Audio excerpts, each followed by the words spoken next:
título da mensagem hoje é Ele nos amou até o fim. A palavra amor, nos nossos dias, ela já vem muito desgastada, não é?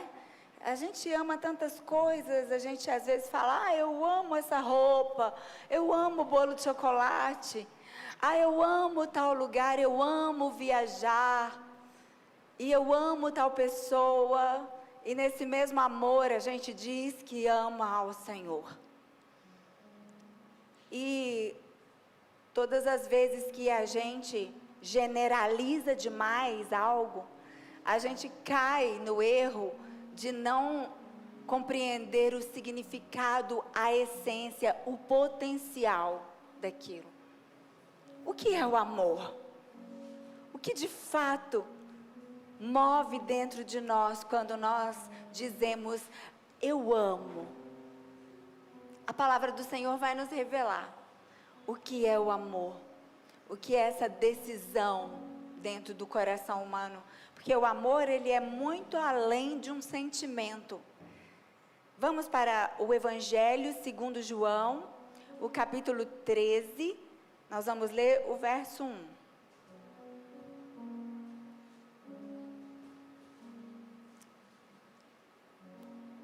Diz assim: um pouco antes da festa da Páscoa, sabendo Jesus que havia chegado o tempo em que deixaria este mundo e iria para o Pai, tendo amado os seus que estavam no mundo, amou-os até o fim. Feche os seus olhos, vamos falar com o Senhor mais uma vez.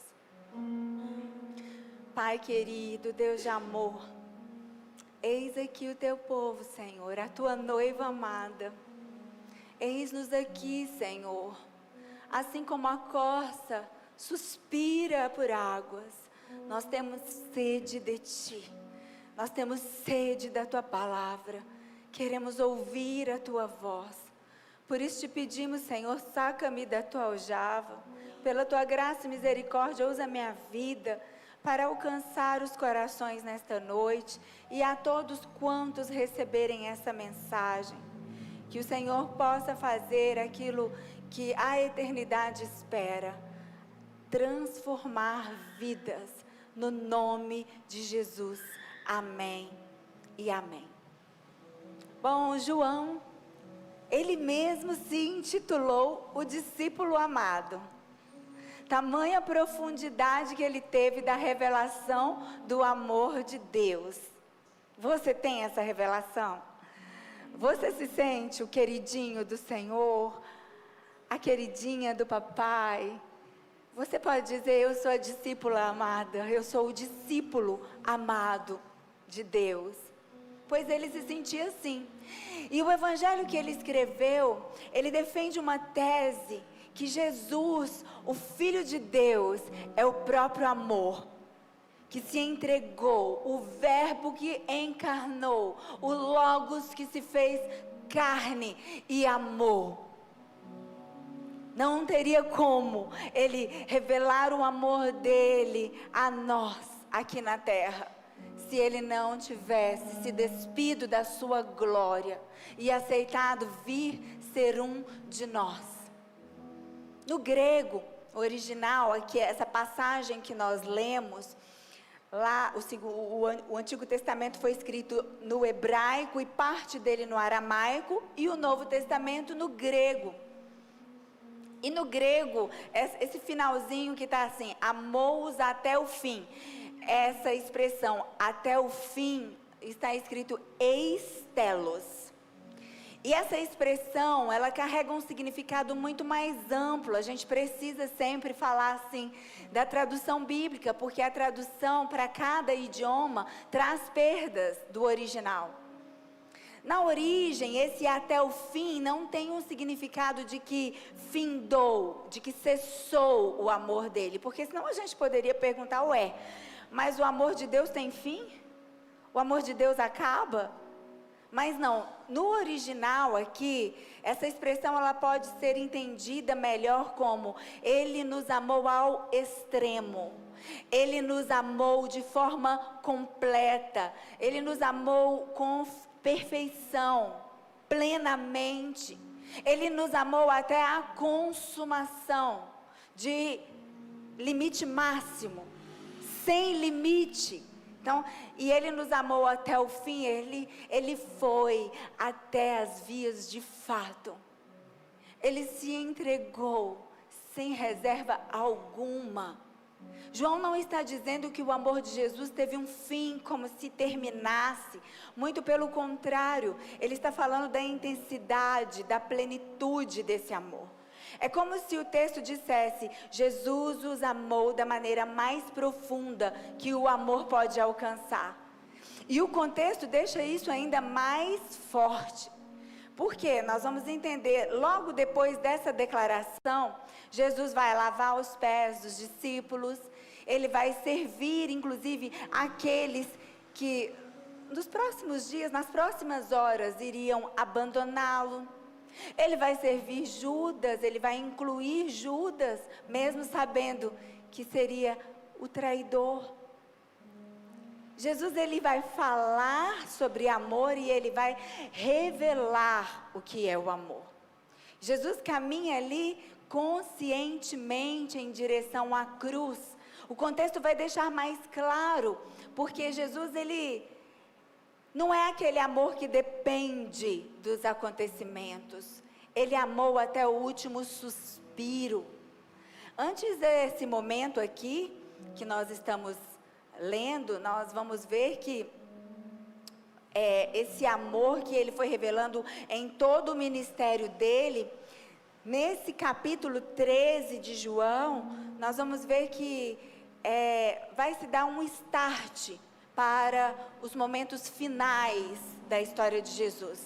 A partir do capítulo 13 do Evangelho de João, nós vamos ter ali os detalhes da sentença dele, né, da traição, da prisão, do martírio, da sentença, da injustiça praticada contra Jesus e da própria crucificação, a via crucis, o escárnio, todo o sofrimento, a dor. Vamos para João, no 13 mesmo, só que agora a gente vai do versículo 31 ao 35. Continua com a sua Bíblia aberta, se você trouxe.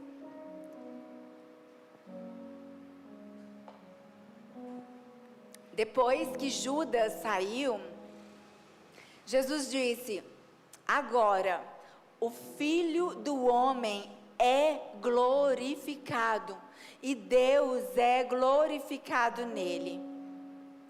Se Deus é glorificado nele, Deus também glorificará o Filho nele mesmo e o glorificará em breve. Olha, nós falamos de glória aqui 5 vezes, ele repete a palavra glória.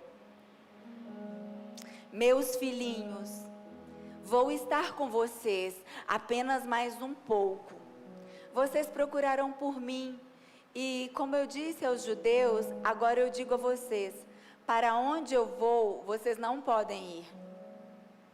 Um novo mandamento dou a vocês: amem-se uns aos outros, como eu os amei. Vocês devem amar-se uns aos outros.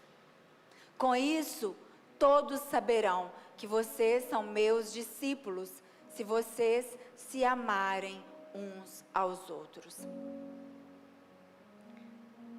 Jesus estava dando ali as últimas instruções a eles. E antes desse momento aí, dessa conversa mais profunda, antes desse momento, antes de Judas sair, ali a gente vê que Judas sai da presença deles, né, da mesa. Judas sai do jantar e após Jesus molhar um pedaço de pão no vinho, ali já tinha uma situação que Jesus, nessa conversa íntima, ele falou: um de vocês vai me trair. E aí ficou aquele alvoroço, né? Quem? Eu não sou. Aí o outro, eu também não. E João e Pedro ali no olhar, Pedro meio que deu um sinal: João, você que é mais íntimo, né? Vai, descobre quem. E Jesus fala com João: o traidor é aquele que eu entregar o pão. E o que Jesus faz é muito significativo, porque na cultura judaica daquela época, você dar o pão a alguém já era um sinal de honra, mas quando você molhava o pão no vinho e dava ali o primeiro pedaço, era um sinal de honra maior. E Jesus fala para João: aquele a quem eu entregar o pão molhado no vinho. E ele entregou para Judas. Nisso, Jesus já vai nos dando princípios do amor. O amor verdadeiro, claro que nós vamos compreender que o amor tem níveis. Sim, porque esse amor perfeito que Jesus nos ama, esse amor ágape no grego, é um amor sublime que muitas vezes nós nos sentimos incapazes de entregar desse amor para alguém. Vale dizer que no grego a palavra amor, ela tem 3 variações. O ágape, que é esse amor de Deus, esse amor perfeito, esse amor do nível mais alto. O filéu, que é o amor entre irmãos, um amor de dedicação, de amizade, um amor que é também um amor maravilhoso. E o eros, o amor entre marido e mulher, esse amor que inclui desejos, paixões. Mas esse amor no nível mais alto, você vai se lembrar que o próprio Pedro, que passou pela situação de negar a Jesus, e quando Jesus olha para ele, e é João, no Evangelho segundo João, que tem esse detalhe, que Jesus olhou para Pedro, e ele já tinha negado ao Senhor 3 vezes quando o galo cantou. E quando Jesus olhou para Pedro, Pedro chorou copiosamente. E foi aquele quebrantamento de arrependimento. E ele saiu, e ele foi sofrer sozinho a dor do arrependimento. Fiz tudo errado, errei feio. Talvez não tenha mais volta para mim. Talvez ele tenha pensado: acabou para mim. Mas aí depois, Jesus ressurreto, você vai lembrar que Jesus vai ali, assa um peixe para estar com eles, no momento de comunhão mais íntima. E aí Jesus vai lançar algo para curar a Pedro. Ele vai perguntar para Pedro 3 vezes: Pedro, tu me amas? E essas 3 vezes que Jesus perguntou foram intencionais, porque o amor de Deus em nós é um processo que vai crescendo, vai aumentando o nível. A gente vai aprendendo com Ele o que é o amor. Só Ele pode nos ensinar. Ele é a origem. E a cada vez que Pedro respondia: sim, Senhor, eu te amo, Jesus disse: então apacenta as minhas ovelhas, apacenta os meus cordeirinhos. Da 3ª vez Pedro entristeceu, porque ele se lembrou do episódio tão triste da Via Crucis. E ele falou: Senhor, eu te amo, mas o Senhor sabe de todas as coisas. E aí Jesus falou: eu sei mesmo, Pedro. Eu sei que você vai chegar a um nível de amor tão grande por mim, que você vai se entregar. Como você tinha dito no passado, mas você ainda não estava preparado. O nível do seu amor ainda não tinha sido trabalhado. Você achava que seria capaz de morrer por mim na Via Crucis, mas me negou. Está tudo quitado, você está perdoado. Você já se arrependeu? Agora você entrou num nível, numa unção, num caminho em que o perfeito amor irá crescer cada dia mais e mais. E essa é a obra do Espírito Santo na nossa vida. É nos revelar esse amor profundo, esse amor que só encontramos em Deus.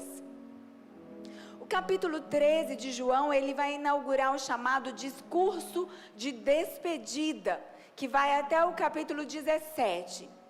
A partir desse momento, Deus começa a sua despedida. Jesus, né? Mas era Deus se despedindo, porque Deus estava em carne, e agora ele iria subir e ia enviar o Paracletos.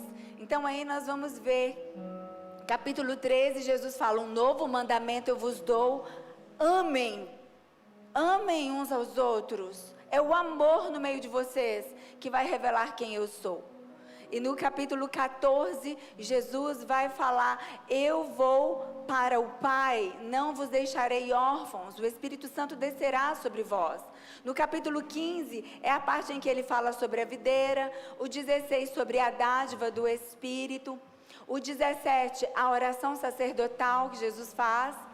A partir do capítulo 18 vem o Getsemane, a prisão, o julgamento, a sentença, a via crucis e a morte do Senhor Jesus.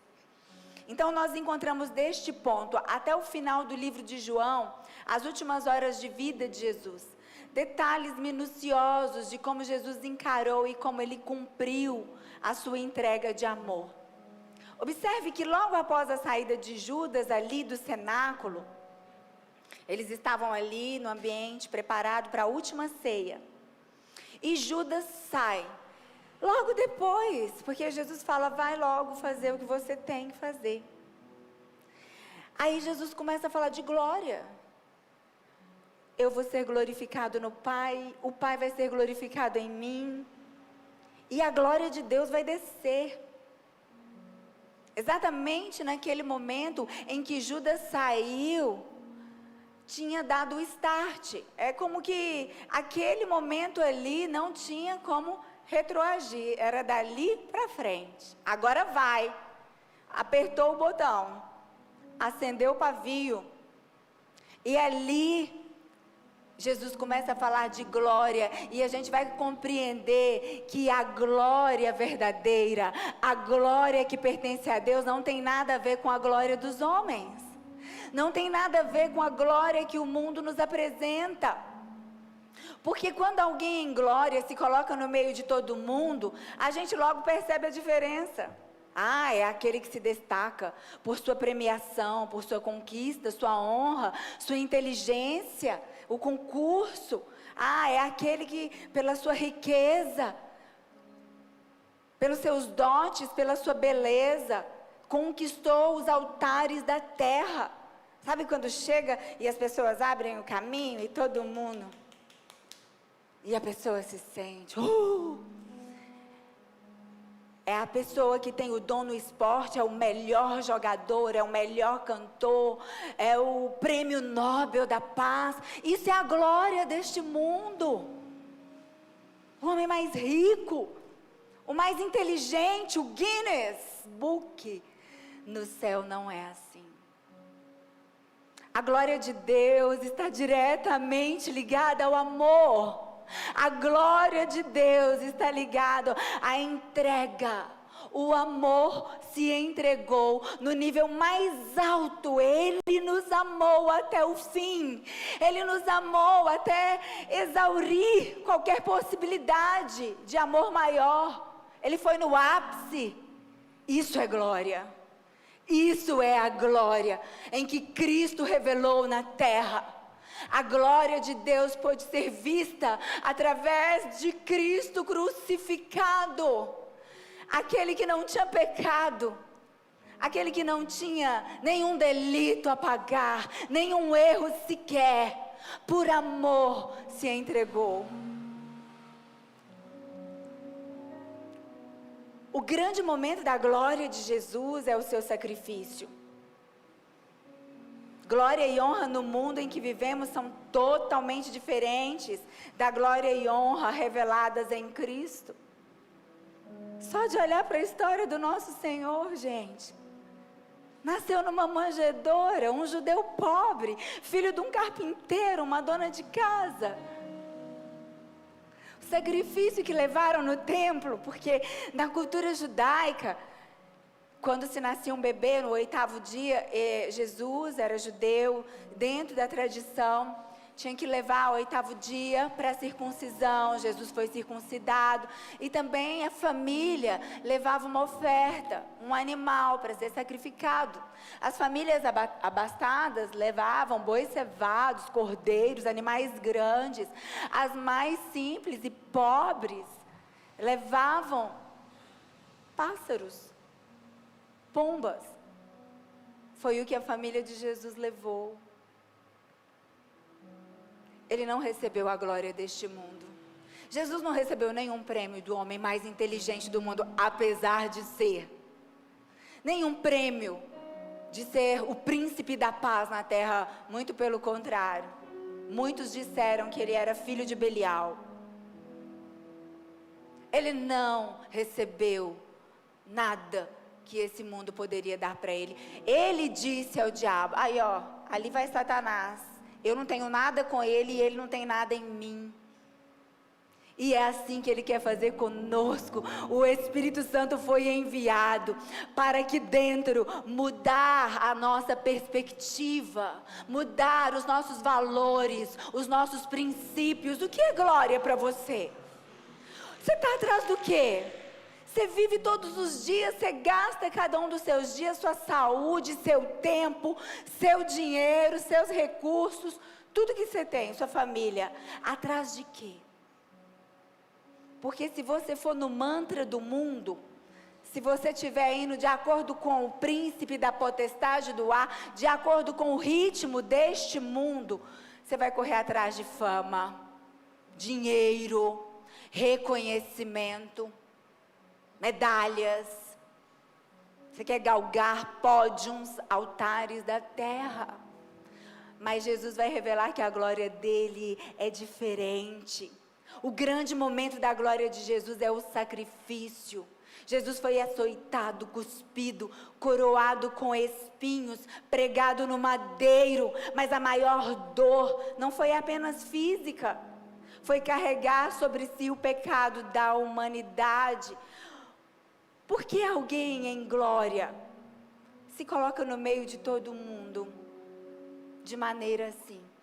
A verdadeira glória, tá? Porque ele veio revelar o que de fato é a glória.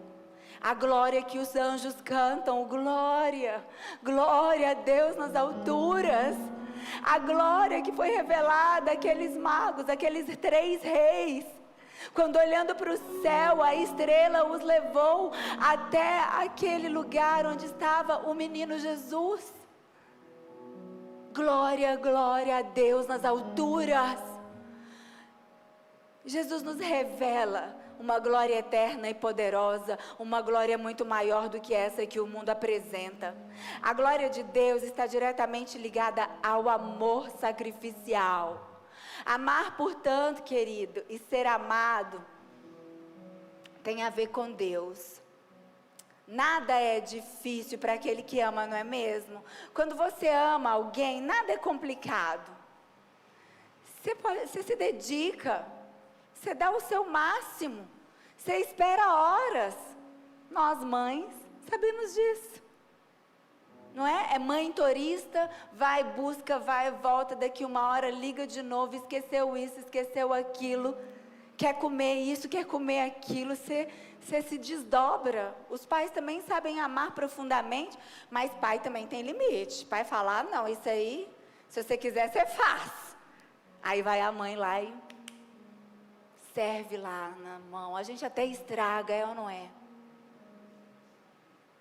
Amar de verdade, nada se torna difícil. Trabalhamos arduamente, engolimos sapo, ficamos sem dormir, pensamos em como podemos agradar, somos presentes, promovemos conforto, mesmo que isso nos cause desconforto, abrimos mão de muitas coisas, enfim, por amor nos sacrificamos. E uma mãe que amamenta? Isaías 49 vai nos falar sobre isso. Essa mãe que amamenta, morrendo de dor, quem tem então parto cesárea, queima embaixo, queima em cima, a lágrima escorre, mas o neném está sendo alimentado, você suporta. E isso é só um vislumbre do amor de Deus, que nos gera, que nos alimenta, que nos educa, que nos orienta, que nos protege, que nos instrui. Porém, quando nós vamos falar desses sacrifícios que a gente faz, certamente ainda ficamos muito distantes de Deus, do sacrifício que Deus em Cristo Jesus revelou por nós. Jesus, ele se fez carne como nós, e a primeira parte do livro de João, ela está revelando um dos maiores mistérios, um dos maiores milagres da humanidade, que foi exatamente Deus entrando na história humana. Alguém já disse, e vale repetir, o maior milagre, o maior acontecimento da humanidade, não é o homem subir e pisar na lua, mas é Deus vir no meio de nós, se despir da sua glória e se fazer um humano mortal, vir em carne para nos salvar. Esse é o maior acontecimento. Vamos para João 1, versículo 14. Aquele que é a palavra, em outros é o Logos, tornou-se carne e viveu entre nós.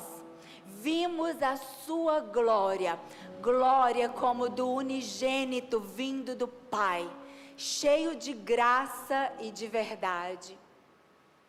Jesus não simplesmente apareceu em forma humana, mas ele realmente viveu a experiência humana. E aí, esses dias eu ouvi uma história sobre experimentos ginecológicos, né? Sobre medicina, sobre coisas que tiveram que acontecer para que a medicina avançasse.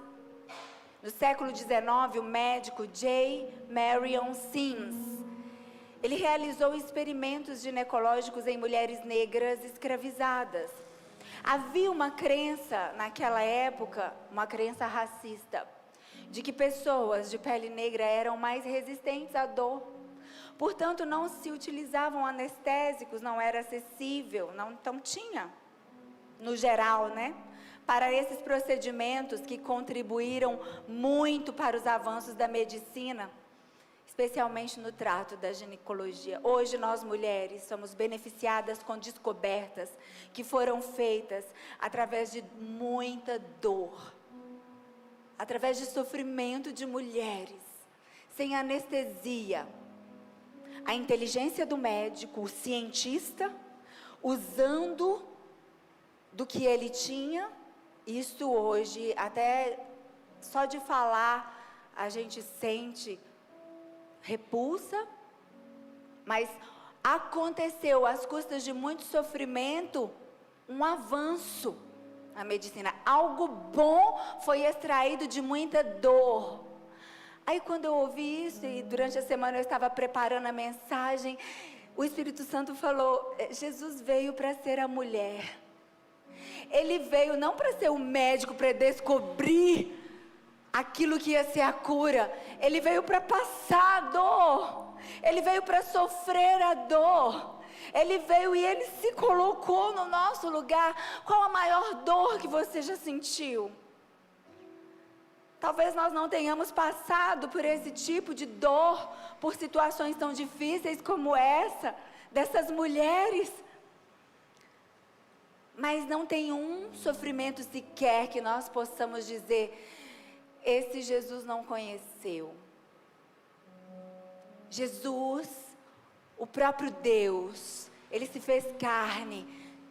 Então nós podemos crer num Deus que se compadece, mas não com um Deus que olha de cima para baixo, mas que nos olha nos olhos. Ele conhece a nossa realidade, Ele conhece a nossa dor. Ele veio como um embrião no ventre de Maria, Ele passou pelo nascimento, pela infância, pelo crescimento. Ele precisou aprender a andar, falar, trabalhar, sentiu fome, sede, cansaço, dor, tristeza. Ele chorou. O Deus Todo-Poderoso, Ele escolheu experimentar a fragilidade humana por amor. por amor, Ele suportou. Ele veio assim para sentir os limites físicos do corpo humano. Jesus cansou ao ponto de dormir em meio a uma tempestade. Nós gostamos de contar a parte do milagre, mas era simples assim. Ele andava em toda a região da Galileia, para cima e para baixo, porque ele tinha 3 anos e meio para cumprir o ministério dele, para preparar aqueles discípulos. Ele estava correndo contra o tempo. Será que podemos fazer essa afirmação, o Senhor do tempo? Sim, porque Ele aceitou vir na delimitação do cosmos e do cromos, o tempo e o espaço. Os portais eternos foram abertos e Ele veio, e depois subiu ao céu novamente. Ele impactou a terra, Ele quebrou o feitiço, Ele desfez a maldição. Isso só seria possível se Ele viesse em carne. Porque o pecado entrou e cegou o entendimento de todos. Todos foram destituídos da glória. Estávamos todos destinados ao inferno, à morte eterna. Você consegue imaginar o que é a eternidade sem Deus? Porque neste mundo, queridos, nós temos experiências com Deus. A gente olha a natureza, a gente vê Deus. A gente olha o céu, a gente vê a glória de Deus. Os céus revelam. Mas no inferno, o inferno é a ausência de Deus. E Jesus se compadeceu de nós, porque Ele sabe qual é a realidade do inferno. Ele sentiu os limites da humanidade. Ele chorou diante da morte de Lázaro. Há quem pergunte, ele já sabia que ia ressuscitar Lázaro? Por que ele chorou? Ele chorou porque custou tudo para ele. Ele chorou a dor da morte. Ele sabia também de tudo. Ali no Getsêmani, diante da angústia da cruz, foi traído, suou sangue, rejeitado, humilhado, acusado injustamente, abandonado por muitos. Vamos para Isaías 53, 3. Redobre a sua atenção. Nós já estamos caminhando para o fim da mensagem.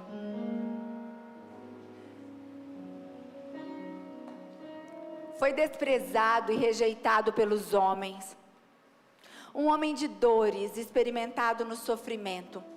Como alguém de quem os homens escondiam o rosto. Foi desprezado e nós não o tínhamos em estima. Hoje, a gente sabe que Jesus é adorado e aclamado nos 4 cantos da terra. Existe uma igreja vitoriosa, exponencial, é o corpo de Cristo.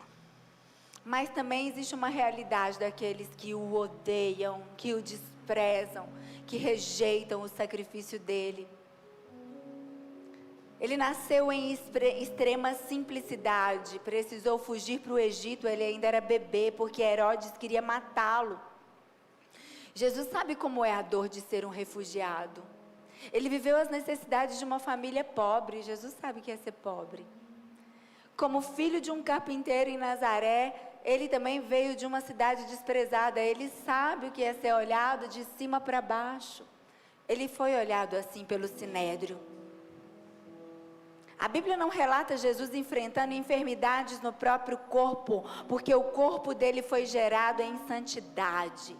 A enfermidade está diretamente ligada assim ao pecado, por isso a Bíblia diz que Ele levou sobre si todas as nossas enfermidades. Ele levou sobre si todo o pecado, todo o castigo. Então no corpo dele não houve nenhuma enfermidade, mas Ele enfrentou a enfermidade das pessoas que viam até Ele. E Ele mandava bater em retirada toda a enfermidade. Jesus foi tentado por Satanás e pôs Ele para correr no deserto. Foi rejeitado pelos seus, Ele foi incompreendido até por pessoas próximas. Ele carregou o peso emocional de ver um mundo perdido pelo pecado.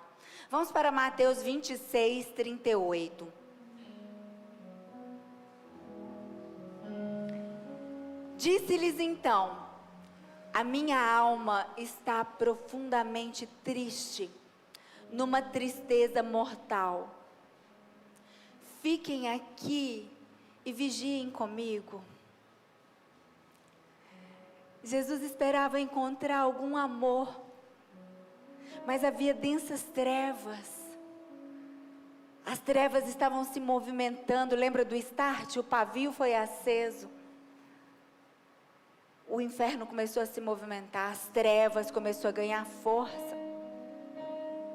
O diabo achou que seria a vitória dele, porque o Filho de Deus seria morto, aniquilado. E Jesus pedia ali uma ajuda. Sabe quando você está numa situação tão difícil, talvez a sua alma entristecida, e alguém chega e te abraça e fala: você não está sozinho, eu estou contigo, eu vou dormir aqui com você essa noite, você não vai ficar sozinho? Quem já? Ou talvez você está numa dívida, e Deus levanta alguém que chega e fala: você não vai pagar sozinho, eu vou te ajudar, eu vou entrar com metade, pode deixar. Isso existe, tá? Deus levanta pessoas com amor sacrificial e verdadeiro. Mas cada dia isso está ficando mais escasso, porque o amor está se esfriando. As pessoas, elas estão mais conectadas à glória deste mundo. Os olhos humanos estão voltados para ganhos materiais, para o que esse mundo pode dar, porque esse mundo é tão lindo entre aspas, é lindo no que Deus fez, é lindo na criação de Deus, porque todo o processo de criação foi lindo. Mas porque o pecado entrou a maldade, entrou a injustiça, entrou a enfermidade, entrou o abandono, entrou a rejeição, entrou coisas tão terríveis, queridos, que a gente precisa se lembrar que o mundo é esse lugar que precisa de Jesus. Ontem nós estivemos num abrigo para crianças. Foi lindo o que Deus fez lá. Os nossos adolescentes foram. E nós combinamos de fazer uma apresentação. Cada um foi vestido com alegria. E depois cantamos louvores, ministramos aquelas crianças de 0 a 6 anos. Crianças que são retiradas de lares vulneráveis, que experimentaram violência, abuso, todo tipo de maldade. E aí depois a gente pegou cada adolescente e pediu que juntasse com 3 crianças. E fizesse ali uma oração, e conversasse, olhasse nos olhos delas, perguntasse: você quer que ore? Num dos grupos, todos os grupos tiveram ali seus testemunhos, os nossos adolescentes foram impactados. Mas num dos grupos teve uma criança que falou assim: eu queria perguntar para Deus, por que Ele deixou a minha mãe esfaquear a minha mão? E o Espírito Santo usou a adolescente aqui da Missão Life, e ela falou: mas o amor de Deus te alcança, o amor de Deus é maior. E aquela criança queria orar pela mãe, porque o amor dentro dela ainda permanecia, entende? Porque Jesus fala que para entrar no reino, nós precisamos ser como crianças. Porque a maldade do mundo não pode contaminar o amor verdadeiro. Quando você vai olhar, tem muita coisa por detrás dessa realidade. É abandono repetido em abandono, é usuária de droga, é rejeição, é falta de tudo, é viver numa mazela, no chiqueiro deste mundo. Mas o Senhor tem nos chamado para manifestar o amor, mas o amor não só em palavras, mas em atitudes. Amor, de chegar junto, de falar: eu vim para aliviar para você, porque Jesus veio para aliviar toda a nossa dívida, toda a nossa carga. Ele já nos alcançou. Ele já aliviou lá em casa. Então tudo que chega para nós lá precisa aliviar outras pessoas. Deus quer abençoar outras pessoas através da sua vida. E você pode perguntar, por que Ele já não manda a provisão lá, direto para casa? Porque lá não tem oração, lá não tem uma fonte a jorrar, lá ainda é terra seca. O manancial está jorrando é naquele que crê. E o que você crê tem que te mover para mudar em atos que revelam o amor. Ele nos amou até o fim, até o extremo amor. Deus criou o mundo e foi um belo processo da criação. Mas o homem caiu e a história da queda é tão triste que a morte entrou e junto com ela todas as mazelas, miséria, sujeira, todo tipo de porcaria, devassidão, depravação, mentira, violência. Só que Deus, Ele recriou o mundo. E sabe aonde que foi? Na cruz. Na cruz Ele restaurou todas as coisas. Jesus disse, tetelestai, está consumado. A glória de Deus encherá toda a terra. A glória de Deus encherá todos os espaços. Deus está juntando para si o seu povo, de toda língua, tribo, raça, nação, de toda cor de pele, de todo idioma, seja homem, seja mulher, seja criança. Ele está juntando para si. O Cristo que João apresenta é um Deus que não ficou distante da dor humana. Ele entrou nela. O glorioso Deus, o Todo-Poderoso, Ele entrou dentro da dor. E Ele é o dínamo, Ele é a força maior. Ele explodiu a maldade, o pecado. Não haverá mais morte, nem dor, nem choro, nem tristeza. Não haverá mais nenhuma criança violentada, abusada. Não haverá mais relatos de tamanha tristeza. Mas até esse dia chegar, nós vamos ficar de braços cruzados, esperando a morte chegar? Nós vamos viver uma vida que gira em torno de nós, procurando a glória deste mundo? Jesus se fez carne para que o homem pudesse voltar a ter vida em Deus. A cruz não foi o fim da história, mas a prova de que o amor foi até as últimas consequências para salvar a humanidade. Até as últimas consequências. Por quem você vai até as últimas consequências? Talvez possamos dizer pelos nossos filhos, pelo nosso cônjuge. Maridos precisam ir até as últimas consequências pelas esposas, porque esse é o chamado para um cristão verdadeiro. Homens, vocês são os cabeças, mas para darem a vida pelas suas esposas. Quer ver um lar harmonioso, que experimenta do amor do Todo-Poderoso? Um pai presente, uma mãe zelosa, os filhos que veem um casal que se respeita, que tem seus problemas, claro, nós ainda estamos em carne, mas que superam os problemas para descobrir um amor maior, que estão crescendo de fé em fé, de glória em glória, a imagem, estatura e varonilidade de Cristo, juntos. Nesse ambiente, cresce um ser humano saudável, seguro, guardado para conhecer o amor de Deus.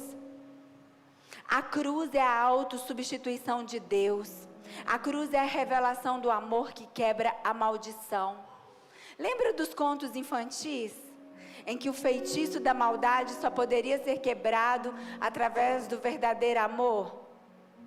Eu gostava da Bela Adormecida. Ah, meu Deus. Agora, trazendo para a palavra, o verdadeiro amor é Jesus. Ele é o nosso príncipe. Toda a história da Bíblia aponta para Ele. O amor que encarnou. Para finalizarmos, Apocalipse 18, 23.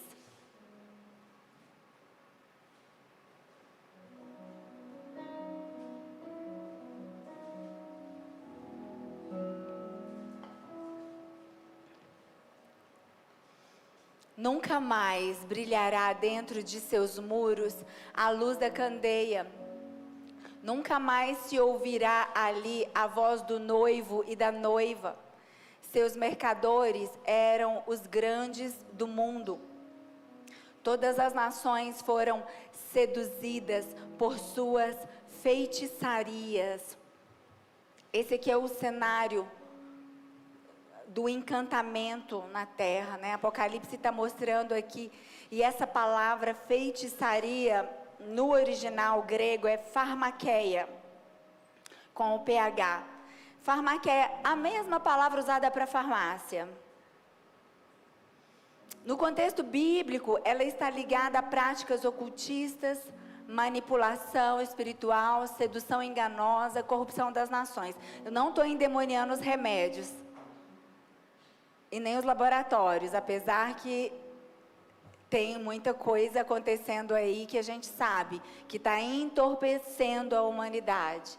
Fora os vícios de telas, vícios de drogas, vícios de jogos, existem os vícios medicamentosos. Não é coincidência que a mesma palavra está sendo usada. Mas também Deus, Ele envia para nós remédios, né? Deus dá ao homem capacidade de descobertas maravilhosas, a ciência traz para a gente caminhos de cura, mas nós precisamos de ponderação, sabedoria, equilíbrio. O Espírito Santo nos dá equilíbrio para saber como usar todas as coisas e reter o que é bom, né? Mas aqui nós vamos entender que a única forma de Jesus nos redimir da era presente era dando a sua vida em resgate por todos, porque toda a terra está tomada por uma sedução. Apocalipse também vai nos dizer que toda a terra se encherá da glória de Deus como uma onda, virá para quebrar o encantamento das nações, a corrupção. Será algo poderoso que vai acontecer da volta do nosso Salvador. E será necessário, será o temível dia. Para muitos, terrível. Mas para nós, o esperado dia. O dia em que Ele virá para nos buscar. E findará todas as nossas lutas. Findará as nossas dores. Sabe, quando nós compreendemos essa realidade, nós reputamos por perda aquilo que antes para nós era ganho. Como o apóstolo Paulo vai falar lá aos Filipenses 3, tudo que antes para ele era importante, tudo que significava honra, vitória, talvez tudo que era desejável, depois de conhecer mais profundamente o amor de Jesus, ele falou: isso tudo é lixo, isso para nada serve. E olha que o apóstolo Paulo, ele era cheio de dons, talentos, erudito, ele tinha cidadania romana, ele tinha coisas que muitas pessoas queriam, e ele abriu mão de tudo. Ele entendeu tudo isso é nada diante da realidade da vida eterna. E essa é a nossa oração, que o Senhor nos revele esse amor, que Deus derrame sobre nós uma unção de amor ao ponto de termos os nossos olhos abertos para o que realmente é importante nesta vida, o que realmente é necessário para a nossa jornada. Amém?